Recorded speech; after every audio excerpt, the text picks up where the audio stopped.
Hello, fellow risk takers, and welcome to my worst investment ever. Stories of loss to keep you winning. In our community, we know that to win in investing, you must take risk, but to win big, you've got to reduce it. And I bet you're exposed to investment risk right now.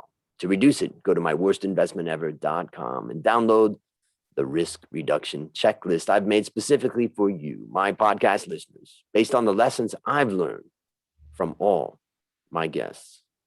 Fellow risk takers, this is your worst podcast host, Andrew Stotts from A Stotts Academy, and I'm here with featured guest, Troy Holt. Troy, are you ready to rock? I am. I can feel it because I really have enjoyed the beginning of our discussion that we had before we turn on the recorder. And now, ladies and gentlemen, you will get to know Troy. So let me introduce you to the audience.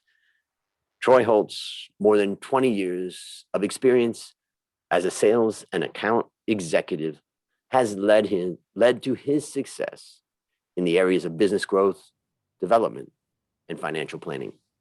As an innovative leader and effective communicator, Troy's success is grounded in his impeccable work ethic and drive.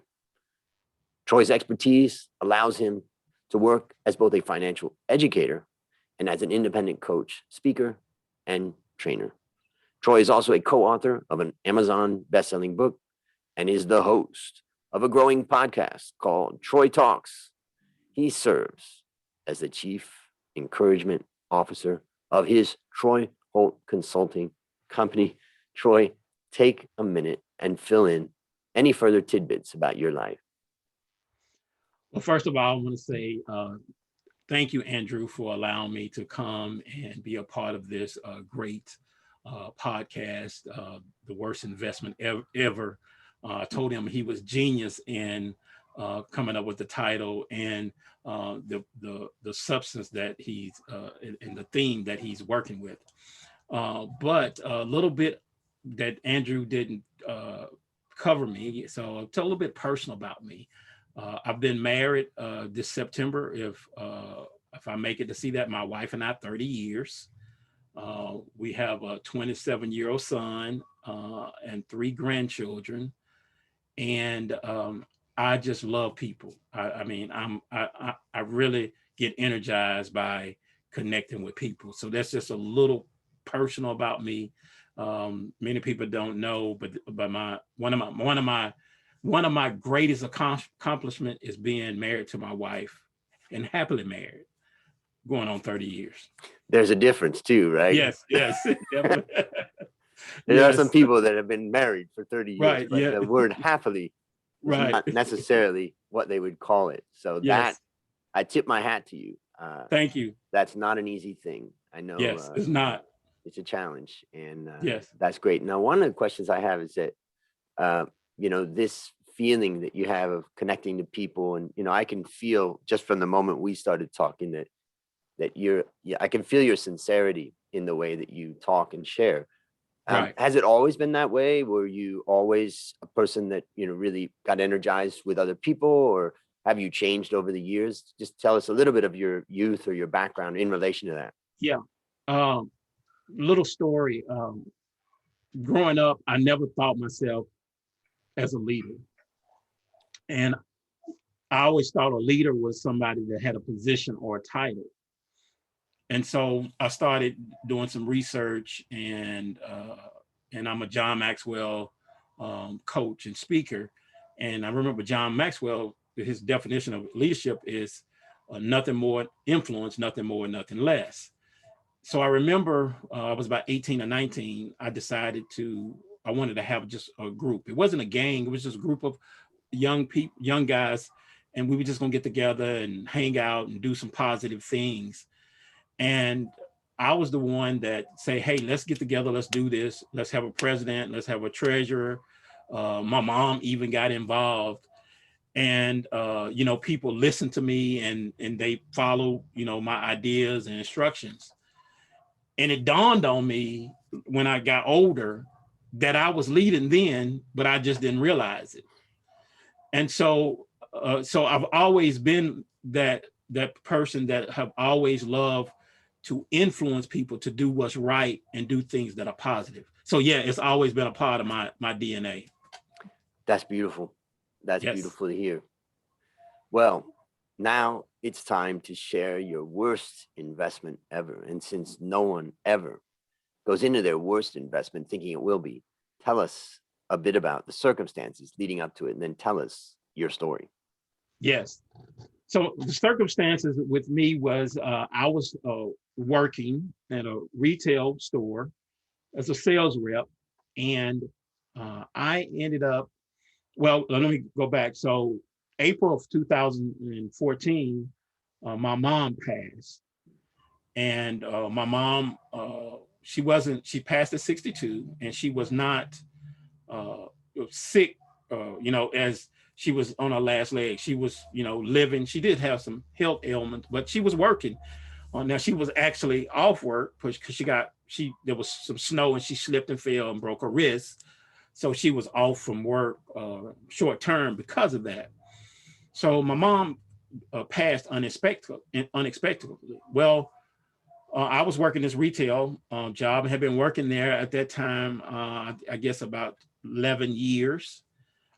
And I've seen a lot of changes. And my last year, every day I came to work, I felt pressure. I just didn't want to be at work. I just felt like I was in a prison.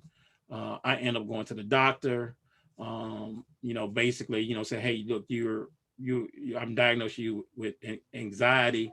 Uh, and I just didn't want to go to work many of the times. I hated to be there. And when I first started, I loved it. So I hated to be there. But anyway, during the time my mom passed, my mom left us some insurance money. And so around June, I went out of work, what they call short-term disability. And basically, you have either injury or health condition that you can't work, and you still get paid. You don't get paid the full amount, but you get paid partial.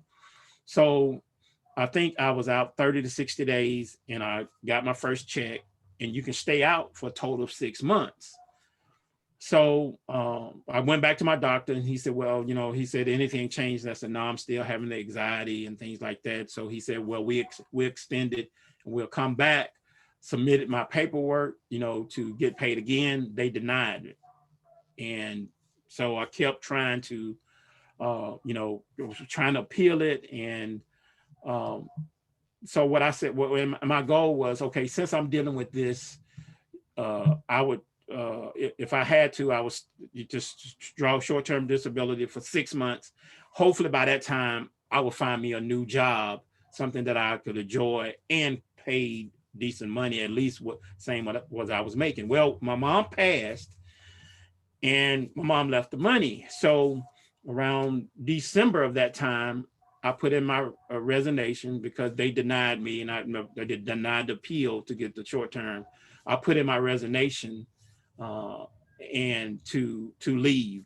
I found a job. They started me off at a certain amount plus commission. And then after a couple of months, they reduced it probably about 80%, and said we're gonna pay you higher commission, but they reduced the salary.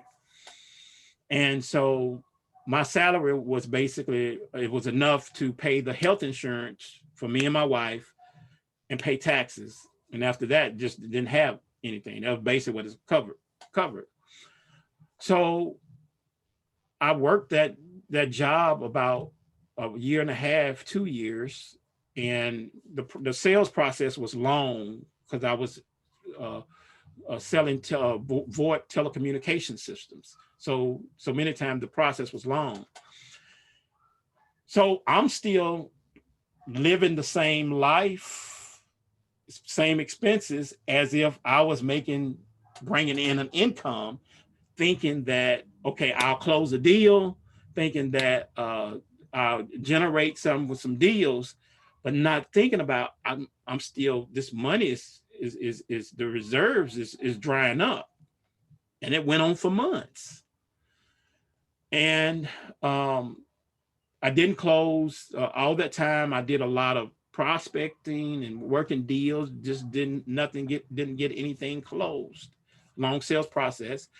Right before I left that job, I did have a deal, but we couldn't get it closed because of some technical stuff. So it took longer, and I couldn't wait. I had to leave. And so I ended up having to take another job, making less money, but it wasn't commission. It was paying a hourly wage, and because I needed the income, but I had spent up all the reserves that I had from the insurance money. So here I am. We don't have the reserves, because my goal was not to touch the reserves, take care of my mom funeral and everything, but don't spend the reserves, and just live off my salary and take the reserves and invest it. And it got dried up. And here I am. I don't have no reserves. I'm making less, and I still have all the expenses that I started out. And let me ask you, can you remember a day or a time when you kind of realized that you're in this situation and you've spent it all? Like, was there a conversation with your wife? Was there a moment of, pain? Was there a moment of prayer? Or what was that time when you realized, damn, I've done what I didn't want to do? Yeah, it was a combination of those, what you just said, talking to my wife, prayer. I remember we having this, we still periodically have this discussion.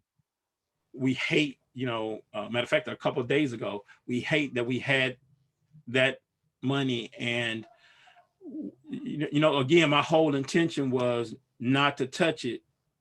And it was just leave it there. But I still had to live. And I think it dawned on me after it was gone. Then really that's when the light come on. I don't have any more of these reserves. It's gone. What am I going to do? So I felt ashamed. Yep. I felt angry. I was disappointed.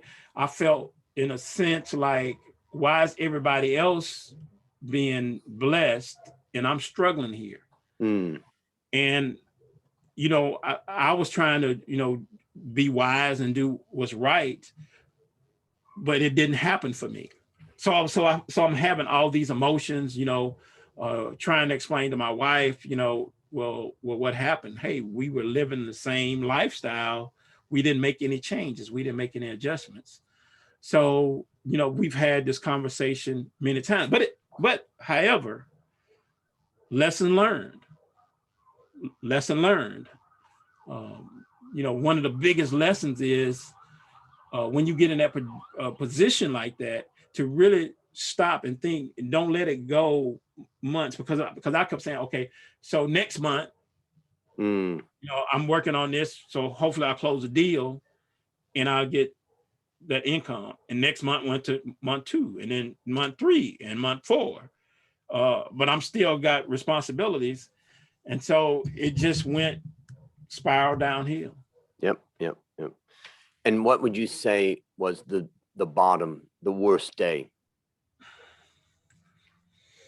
Probably was the worst day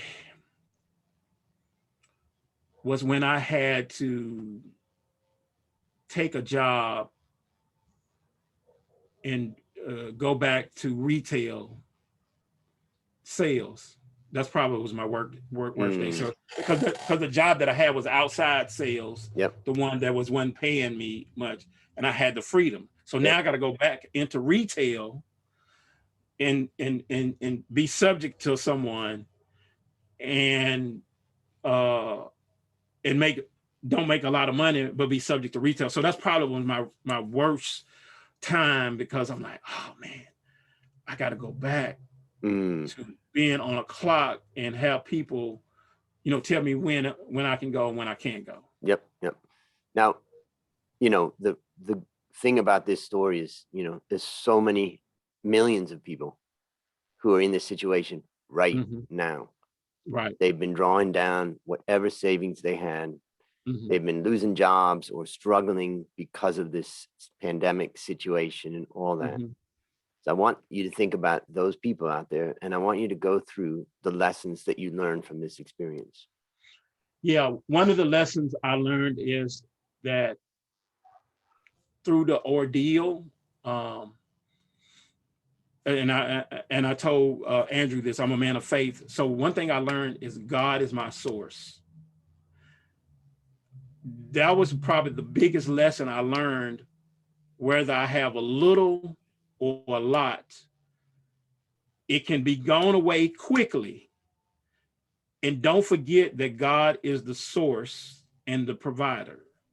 We make it on we put it on ourselves. It's me that's doing this and generating it.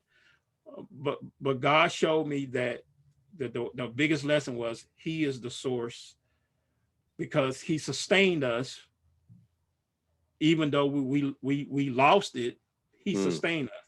He is the source. That's the biggest lesson. But also, I learned that we should that I should have put a governor. I should have put a stop and buckle down and put myself, let me stop and let me not continue to think I have this freedom. I should have stopped mm, yep, and and really cut back, curb the spending to really bare minimum. yep, And I didn't do that. yep, yep, yep. Okay, so let me summarize some of the things I took away from this. Mhm. Yeah, I want to go back in time when I was 14. I was in juvenile detention center in Mhm. Akron, Ohio, because of charges of incorrigibility from my parents, Mhm. and then I spent a summer in a foster home, and then I came out and continued to get high and use drugs and all that Mhm. stuff, and ended up going through 3 different rehabs, the last one for the whole of my high school year. And when I came out of that rehab, it was in June of 1983 when I came out of there. From that point, until today, I've never taken any drugs or drank any Mhm. alcohol. But I can remember one of the things my mom basically said, well, you don't have a job and you don't have education, and we spent all the money that we had for your education on rehab. So Mhm. welcome to the real world. And she said, when you're 18, you need to be out. And I got You're out right.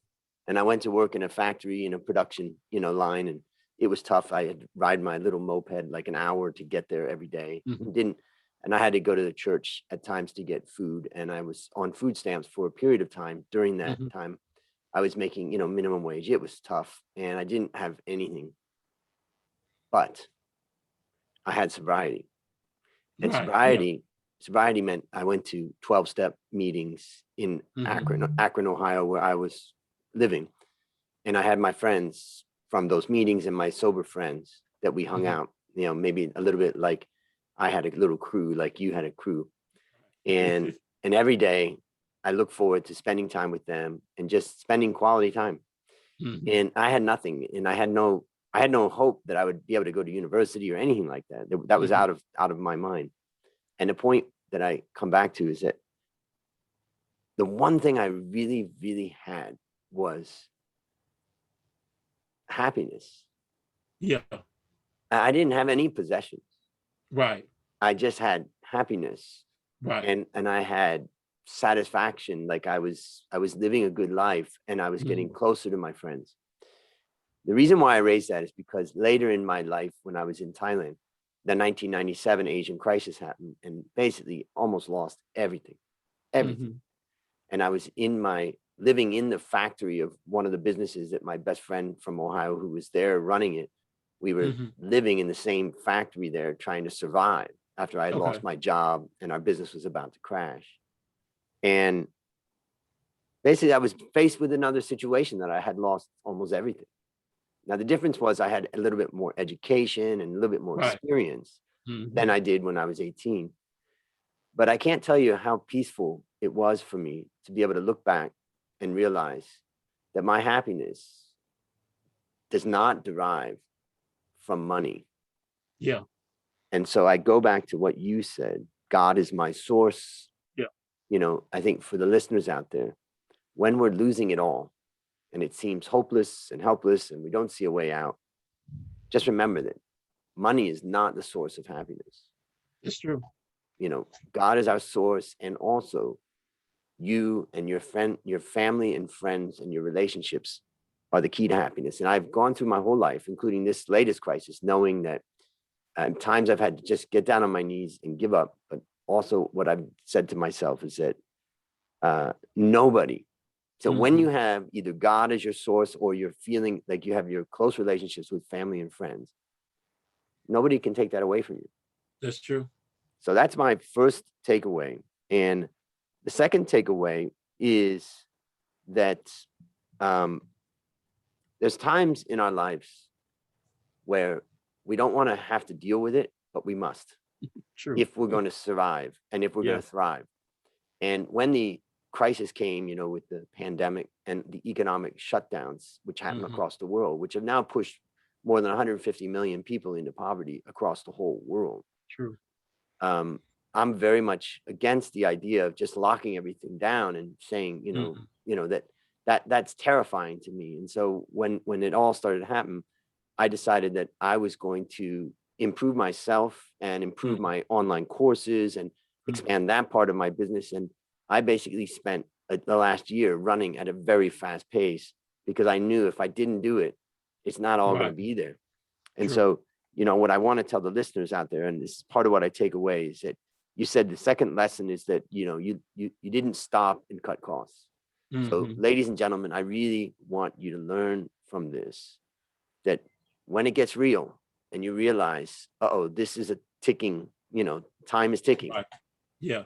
The one thing you can control is your costs, and so as much as you can possibly cut those down, you're never going to get rich from cutting costs.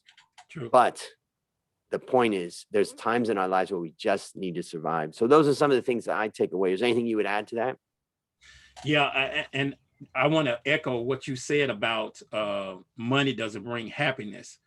And although I went through this and with the money, it wasn't the money, it was the pressure of the responsibility of all the the mortgage, that's where the pressure was.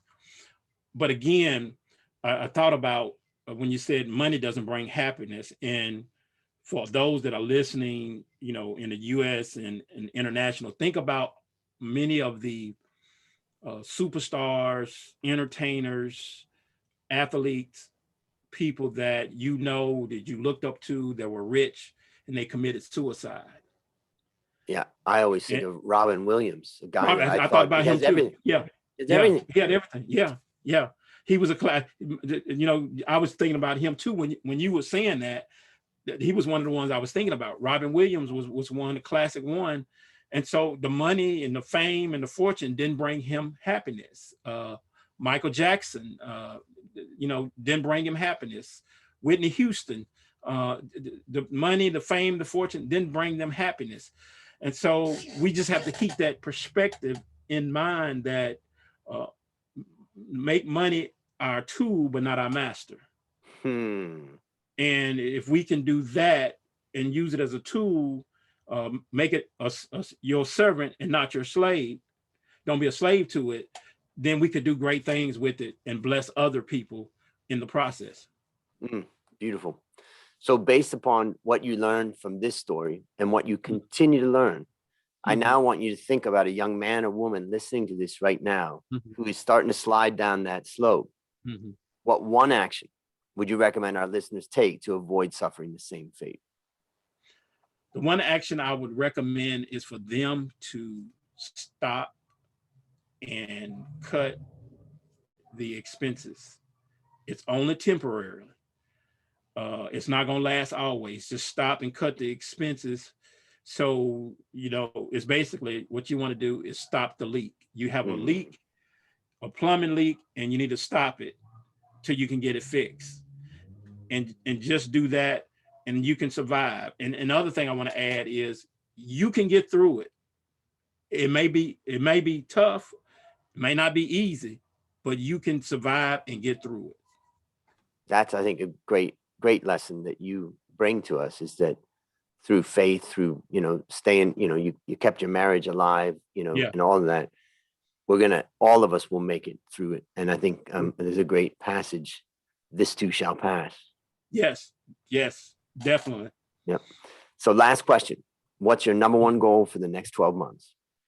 My number one goal for the next 12 months, I am on a mission to eradicate and erase financial illiteracy.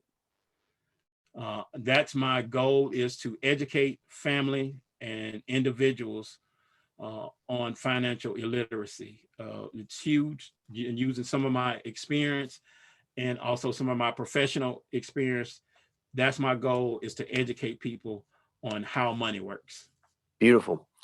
So listeners, there you have it. Another story of loss to keep you winning. My number one goal for the next 12 months is to help you, my listener, to reduce risk in your life. Go to myworstinvestmentever.com right now and download the risk reduction checklist and see how you measure up. And the idea of financial literacy and reducing risk go hand in hand.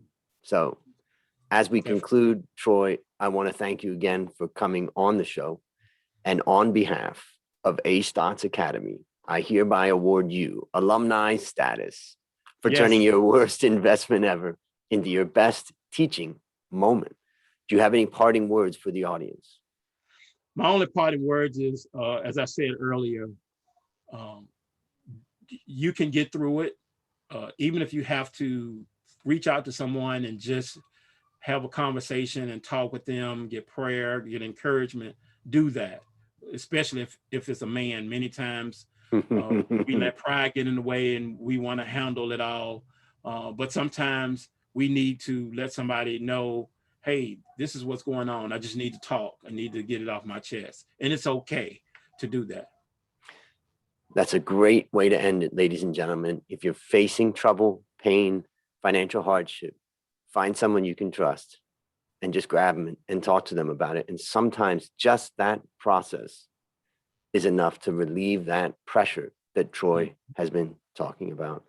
And that's a wrap on another great story to help us create, grow, and protect our wealth. Fellow risk takers, this is your Worst podcast host, Andrew Stotts, saying, I'll see you on the upside.